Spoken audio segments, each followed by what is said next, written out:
So I want to start by talking about this word, this idea, this notion of better. I was reading a New Yorker article. It featured Johnny Ive, and he said something that really stuck with me. He said that so much of our manufactured environments testify to carelessness. Things are developed to be different, not better. And it made me ask this question: what makes something better? What makes the iPhone 7 better than the iPhone 6 to Johnny? And maybe more importantly, what makes it better than, say, the Google Pixel?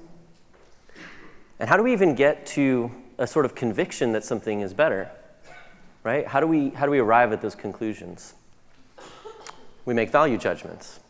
And as designers, product managers, CEOs, we're making value judgments every day, all the time.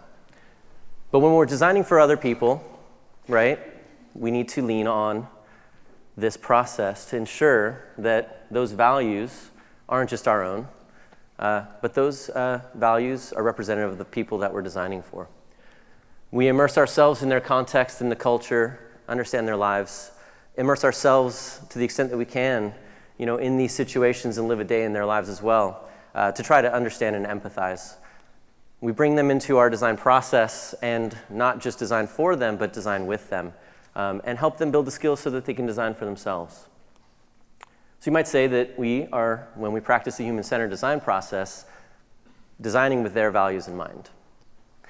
But I have a little problem with that, because we are human too.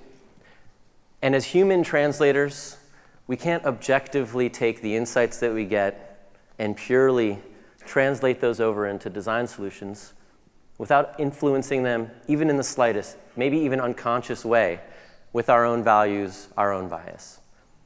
And so I believe that we need to first, right, if we're going to responsibly design for others, we must first know ourselves. So, I've been thinking a little bit about my life in San Francisco, and mostly just sort of an emerging thing, this on-demand economy. These really frictionless services, these services and products that remove the friction, but in service of a life full of convenience and ease. And you can think about the teams behind these products. They're practicing the human-centered design process. They're creating incredible products. But in isolation, I don't really see a problem with that. It's when you zoom out and you realize that in aggregate, when these products are taking over all of the different aspects of our lives, this is making a really strong argument for what the future should be.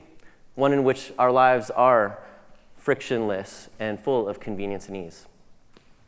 And so I think Startup L. Jackson said it best when he said the Uberification of everything is turning San Francisco into an assisted living community for the young. Hashtag young is the new old. And, that conjures an image for me, much like this. And for those of you who maybe don't recognize this film, this is WALL-E, and sort of a dystopian view of the future where people are gliding around in this frictionless world. But, strange things, while that's a dystopian view and maybe further out there, strange things are already sort of happening right now. But I don't believe in the dystopian view of this. I just want to make this point, that when we remove all friction, we're removing opportunities for important things like serendipity, confrontation, and personal growth. And I think at scale, right? This isn't a problem on an individual basis, but at scale, if this begins to take over our lives, it may skew our values, social values and community values, toward intolerance and impatience, an inability to navigate change.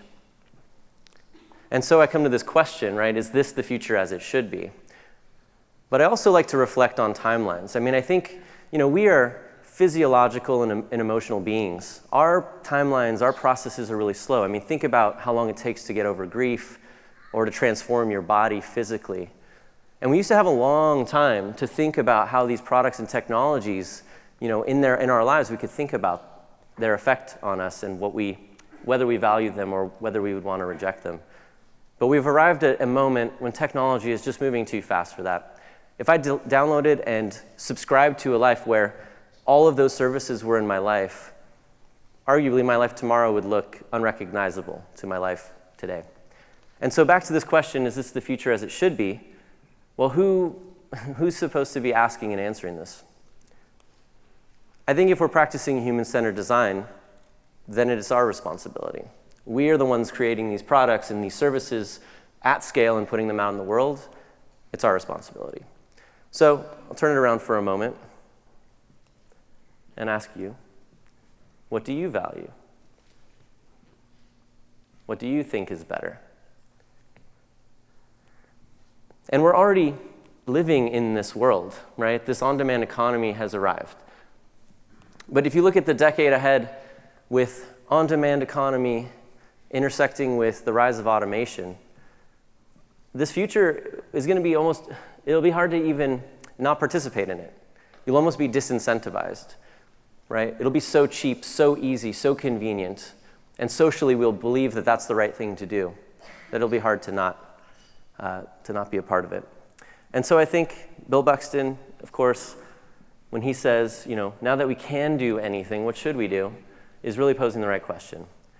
And so I'll take a stab at it. I think we should design for friction. Now, let me be clear about that. I'm not talking about making your product unusable, like whatever this precarious object is trying to do. I'm talking about designing for friction that leads to two things: self-discovery and personal growth. So at Airbnb, we are working to remove the friction from digital moments in our product, like this, which enables hosts to list their home or their experience on our platform. We're also removing friction from the guest experience to make it an easier way for you to book a place.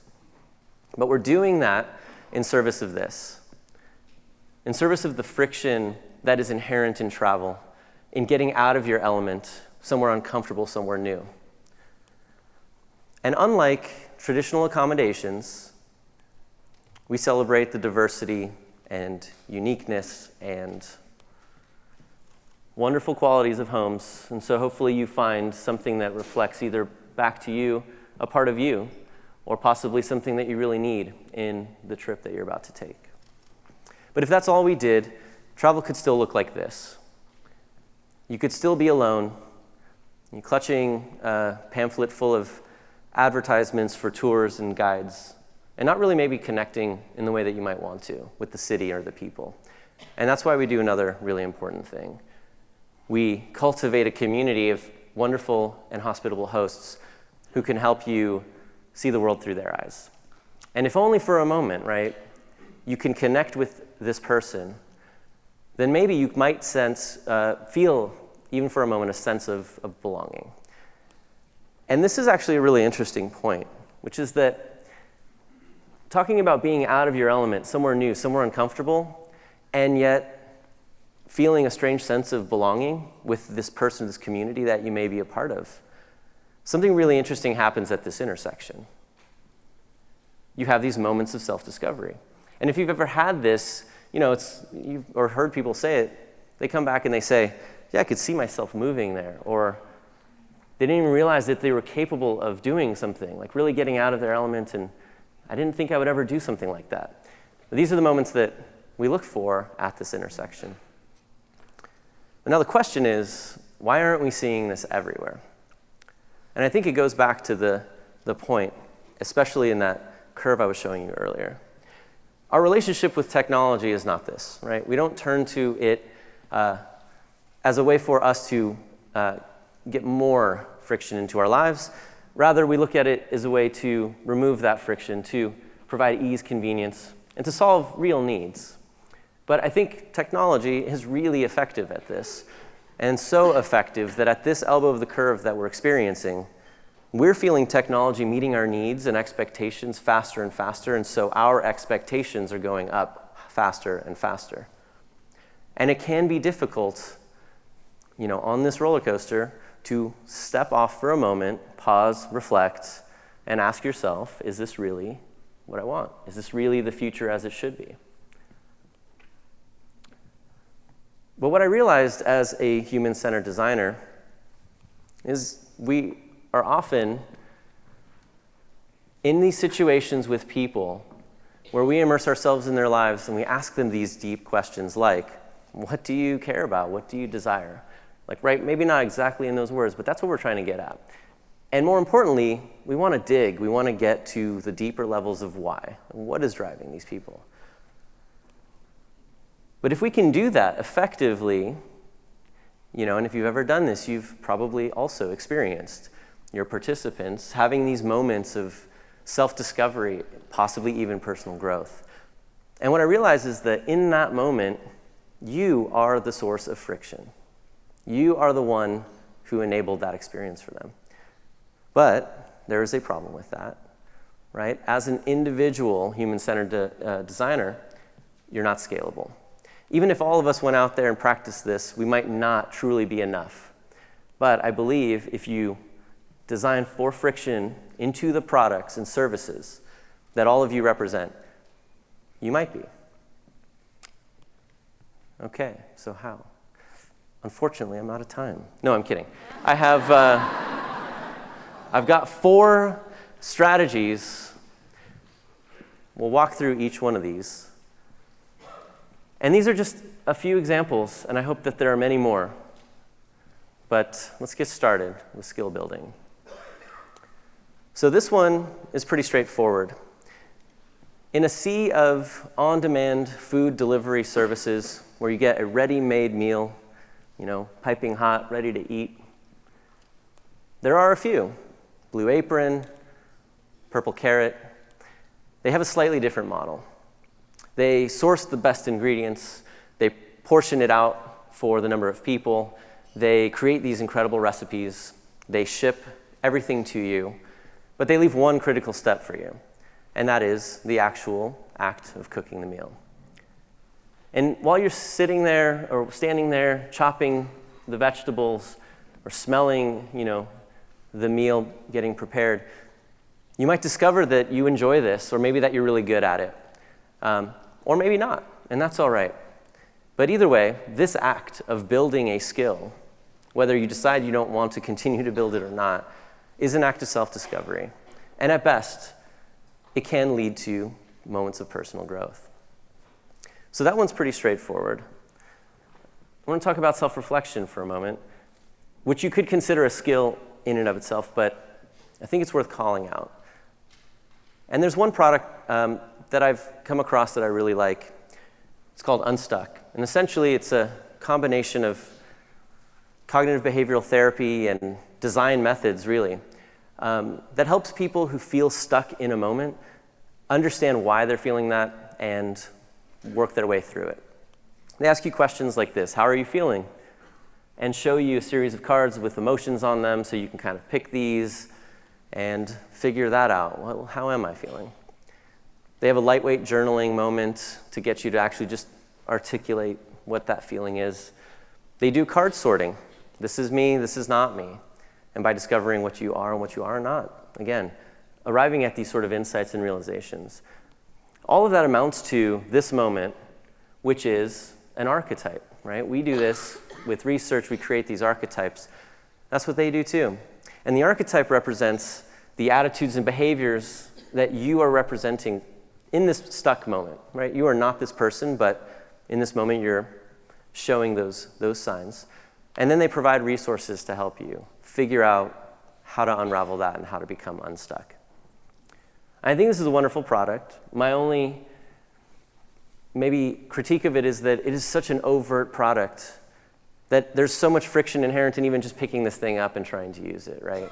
And so my ask would be, how could we find ways to infuse self-reflection like this product, but into the products that we use every day, that we have habits around, so that it's not, there's sort of the stigma and the friction to even just pick it up and try it for the first time.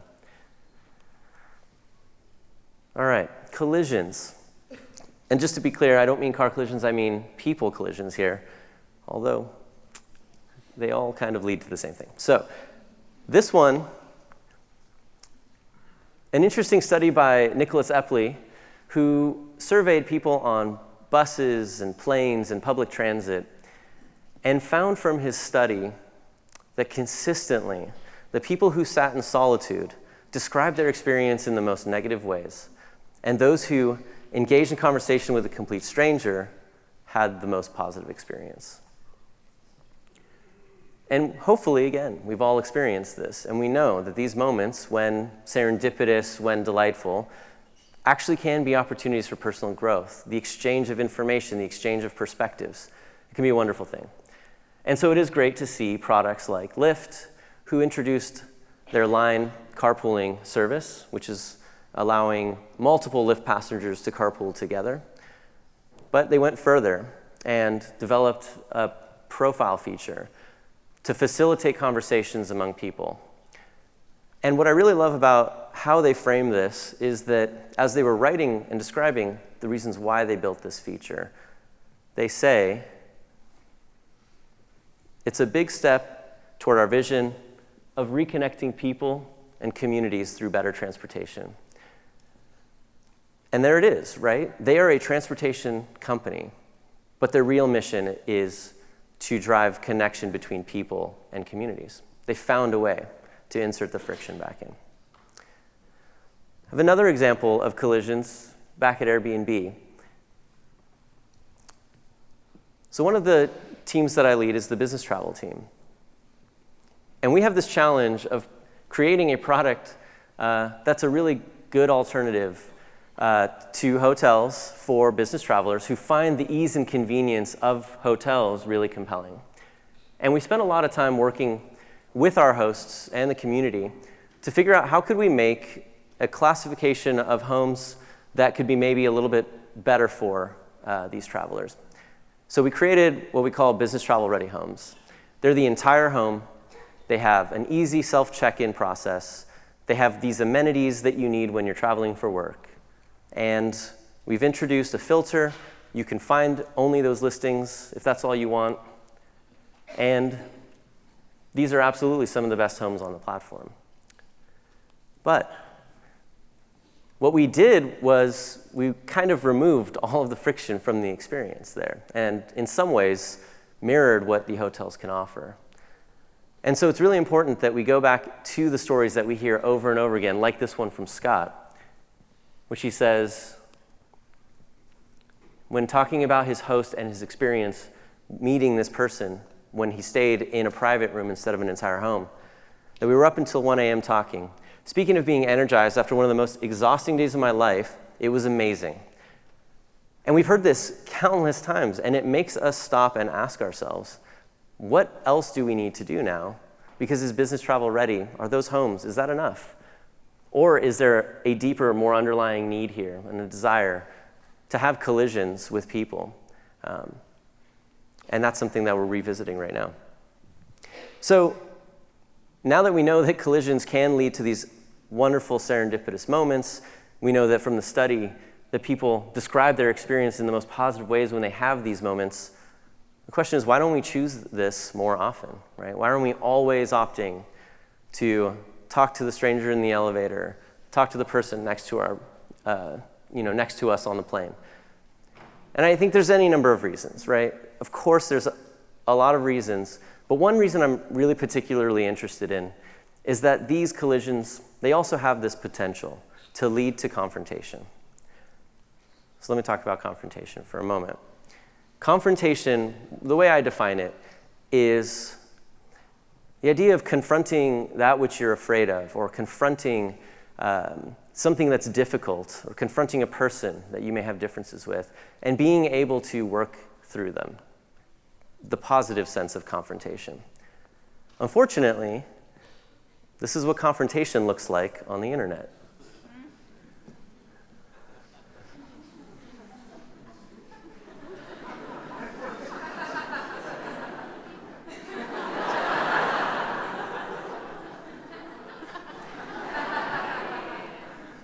Right?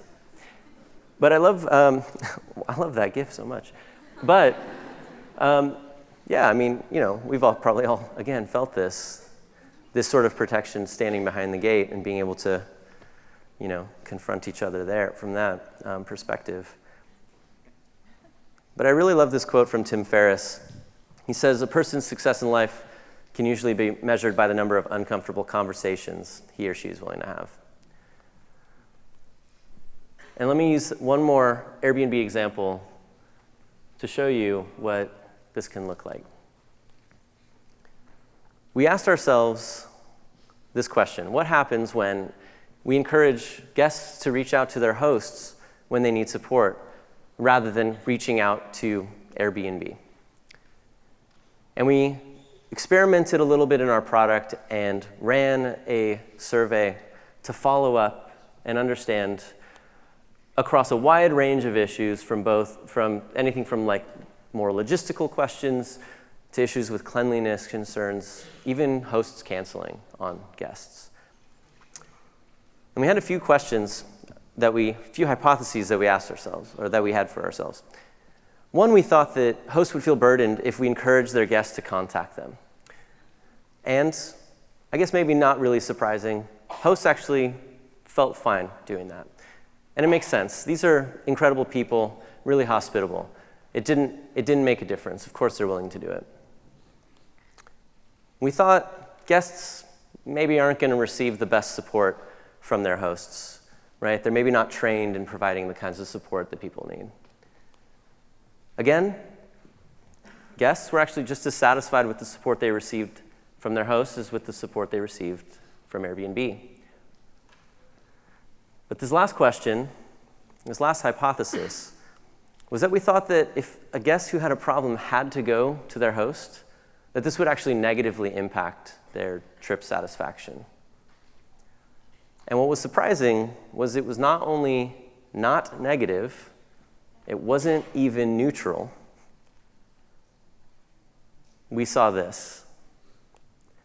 Guests who received help from their host had a higher overall trip satisfaction.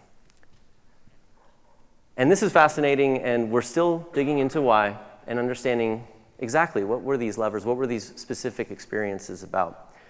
But I think it puts us in a position to ask this question, or to encourage this discussion, which is, how can we help people develop the skills and the mindset to constructively navigate confrontation, to constructively work together through these problems and issues that we have? And I would argue that now more than ever, we need to be focusing on efforts like this. So these are the 4 strategies, just to recap. And I'll leave you with this last little thought exercise. But imagine yourselves back at work Monday, not tomorrow. Don't go to work tomorrow. Being asked to remove friction from the product experience, being asked to make it easier to use, make it faster, and so forth. Just ask yourself this question: what do we lose when we remove this friction from the experience? And hopefully I've shown you a few things that you can lose, and hopefully you agree that maybe those are some things that we should show that we value, both through the decisions we make as well as in the products that we're putting out there in the world. Thank you.